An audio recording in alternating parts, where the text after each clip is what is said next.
जय श्री राम जय हनुमान संकट मोचन कृपा निधान। जय श्री राम जय हनुमान संकट मोचन कृपा निधान। जय श्री राम जय हनुमान संकट मोचन कृपा निधान। एक कुंदे दुसार धबलाया सुवस्विताया बिना वरदंडित कराया श्वेत पद्मासनाया ब्रह्माच्युत शंकरी सावांग पातु सरस्वती भगवती निषेधन।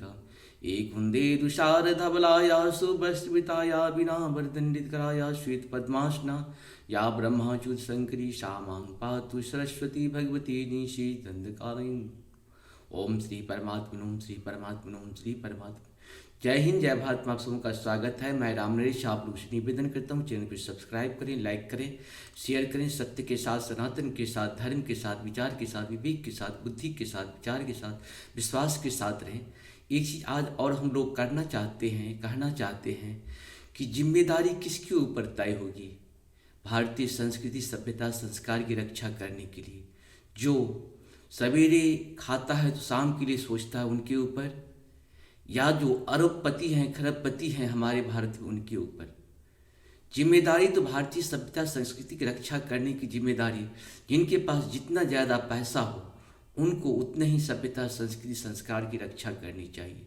लेकिन हमको लगता है जिनके पास जितने पैसे ज़्यादा से ज़्यादा हैं वही सभ्यता संस्कृति संस्कार को नष्ट करने के लिए वो जो है ठाने हुए हैं। कैसे चलेगी संस्कृति, कैसे चलेगी सभ्यता। आप अगर मुकेश अंबानी की बेटी या उनके परिवार को देख लें तो क्या उनके पास तो पैसे की कमी नहीं है, लेकिन संस्कृति को नष्ट करने के लिए पूरी प्रयास करते रहते हैं।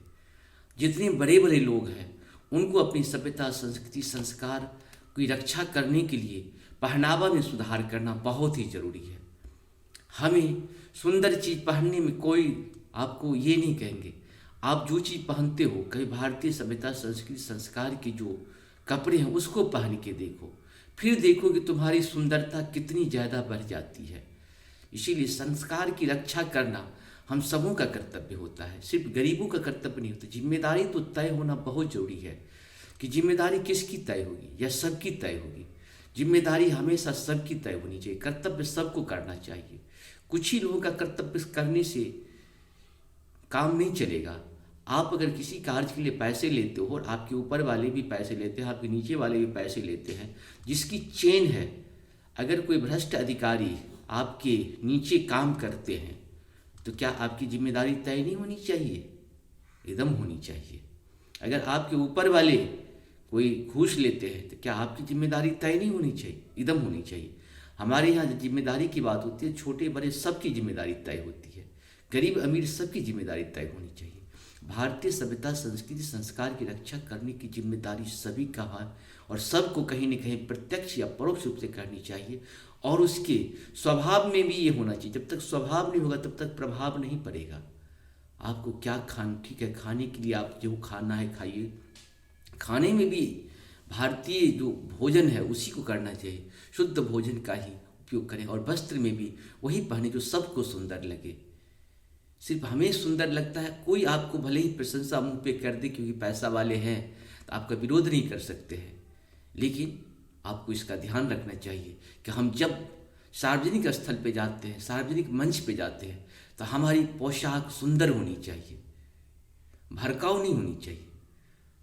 जब आप सुंदर कपड़े पहनते हो उसकी सुंदरता और आपके अंदर आ जाए। ठीक है, आप बहुत सुंदर हो, ठीक है, सुंदरता तभी अच्छी लगती है जब वो पोशाक में हो। अच्छे स्वभाव के साथ साथ अच्छे कपड़े का भी बहुत महत्व है।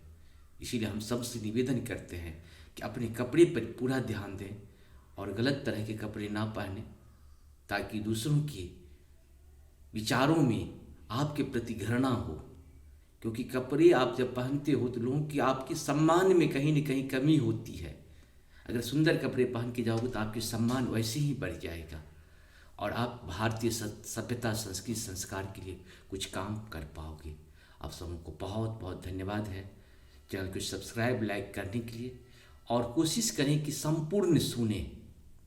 आप लोग बस 1 से 1.5 मिनट ही सुनते हैं, इससे बहुत ज़्यादा लाभ नहीं हो सकता है। हम लोग छोटा छोटा सुधार करते जाए। जीवन में आपके घर में से लेके बाहर में सब जगह कहीं न कहीं प्रत्यक्ष या परोक्ष रूप से दुश्मन है, उनको पहचानना पड़ेगा। आपको आपके हित भी सब तरह है, सब जगह है। आपको हित को पहचाननी पड़ेगी और आपके दुश्मन को भी पहचानना पड़ेगा। यहाँ पे सब तरह के लोग हैं, कुछ लोग आपकी विकास चाहते हैं, कुछ लोग आपकी विनाश चाहते हैं। कोई इसीलिए आप कभी भी आपको उसको जांचने के आपके पास गुण होना चाहिए कि क्या वो आपका, कभी कभी कोई झूठी प्रशंसा भी कर देता है तो उससे में पागल हो जाते हैं। देखिए कि झूठी प्रशंसा है या सच्ची प्रशंसा है।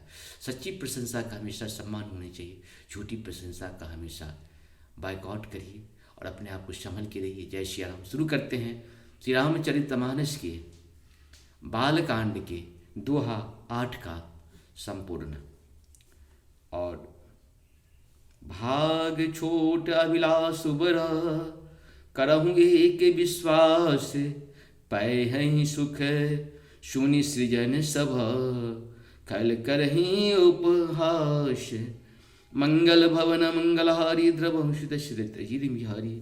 मेरा भाग्य छोटा है और इच्छा बहुत बड़ी है, परंतु मुझे एक विश्वास है कि मुझे सुनकर सज्जन सभी सुख पावेंगे और दुष्ट हंसी उड़ावेंगे।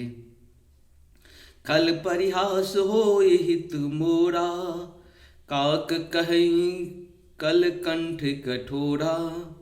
हंसही बक दादुर चातक कहीं, हंसही मलिन खल विमल बत कहीं। मंगल भवन मंगलहारी, द्रवंशुत श्रित बिहारी।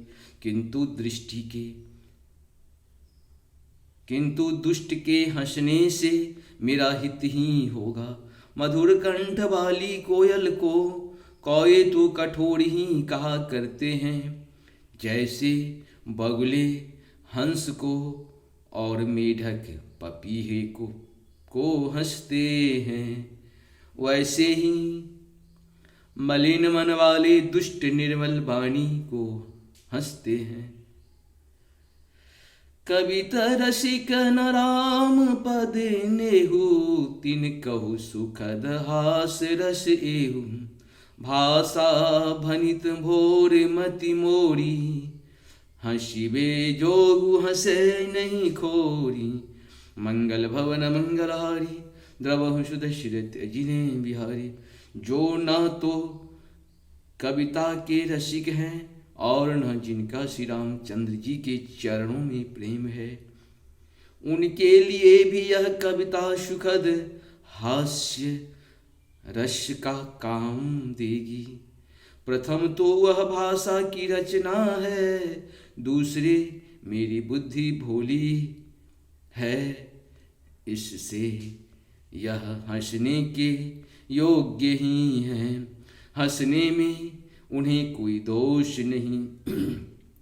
प्रभु पद प्रीतन सामुझनी की, तिन्ही कथा सुन लागहि फीकी। हरि हर पद रति मति न उतर कहीं, तिन कहूँ मधुर कथा रघुबर की। मंगल भवन मंगलहारी, द्रवहु सुध श्रित अजिरे बिहारी। जिन्हें ना तो प्रभु के चरणों में प्रेम है और न अच्छी समझ ही है, उनको यह कथा सुनने में फीकी लगेगी। जिनकी श्री हरि भगवान विष्णु और श्री हरि भगवान शिव के चरणों में प्रीति है, और जिनकी बुद्धि कुतर्क करने वाली नहीं है, जो श्री हरि हर में भेद की या ऊंच नीच की कल्पना नहीं करते, उन्हें श्री रघुनाथ जी की यह कथा मीठी लगेगी। राम भगत भूसत जिय जानी, सुनहि सुजन सराही सुबानी। कभी न होए नहीं बचन प्रवीणु, सकल कला सब विद्याहीनु। मंगल भवन मंगलहारी, द्रवहु सुध श्रित अजिरे बिहारी। भगवान की कृपा आपके ऊपर इसी तरह से बरसता रहे। देखिए, कोई चीज़ होता है तो प्रभु की कृपा के बिना तो नहीं हो सकता है, लेकिन थोड़ी सी प्रयास अपनी भी होनी चाहिए। भगवान कहते हैं कि जब अच्छे कर्म की बात है, रावण का कहा हुआ है, जब अच्छे विचार आए तुरंत कर डालो, जब बुरे विचार आए तो उसे टालते रहो। ये हमारी अपनी प्रथा है, ये हमारी अपनी सजगता है, ये हमारी अपनी बुद्धि है, यही हमारी अपनी विचार है। सज्जन गणेश कथा को अपनी जीभे श्री राम जी को भक्ति से भूषित जानकर सुंदर वाणी से सराहना करते हुए सुनेंगे।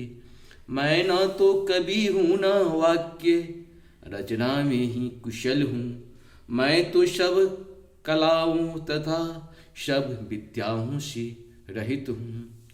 आखर अर्थ अलंकृत नाना, छंद प्रबंध अनेक विधाना, भाव भेद रस भेद अपार, कवित दोष गुण विविध प्रकार, मंगल भवन मंगलारी द्रवंश दशरथ अजिरे बिहारी। नाना प्रकार के अक्षर, अर्थ और अलंकार, अनेकों प्रकार की छंद रचना, भावों और रसों के आपार भेद और कविता के भांति भांति के गुण दोष होते हैं। कवित विवेक एक नहीं मोरे, सत्य कहूँ लिखी कागद कोरे। मंगल भवन मंगलहारी द्रवंश दशरथ अजिरे बिहारी। इसमें काव्य संबंधी एक भी बात का ज्ञान मुझ में नहीं है। यह मैं कोरे कागज पर लिखकर शपथ पूर्वक सत्य सत्य कहता हूँ। भानिति मोर सब गुण रसित, भानित मोर सब गुण रहित, विश्व विदित गुण एक, सो विचारे सुनहि सुमहि रहती। तिनके विमल विवेक, मंगल भवन मंगलहारी द्रवंश दशरथ। भानित मोर सब गुण रहित, विश्व विदित गुण एक, सो विचार सुनहि सुमति। जिनके विमल विवेक, मंगल भवन मंगलहारी द्रवंश दशरथ अजित बिहारी। मेरी रचना सब गुणों से रहित है। इसमें बस जगत प्रसिद्ध एक गुण है, उसे विचार कर अच्छी बुद्धि वाले पुरुष जिनकी निर्मल ज्ञान है इसको सुनेंगे। मंगल भवन मंगलहारी द्रवंश दशरथ। आप सभी को सत सत नमन। जय श्याम, हर हर महादेव, जय हो श्री हरि। आज 8 हम लोगों का दोहा पूर्ण हुआ है। कोशिश करें कि सत्य सनातन को जितना प्रचार करेंगे जीवन में उतना ही दुर्गति से गति की तरफ आएंगे, अज्ञान से ज्ञान की तरफ आएंगे। प्रभु का इसी तरह से काम करते रहे। आप सभी को बहुत बहुत धन्यवाद। जय हो श्री हरि, जय हो श्री। नमन, सत सत नमन।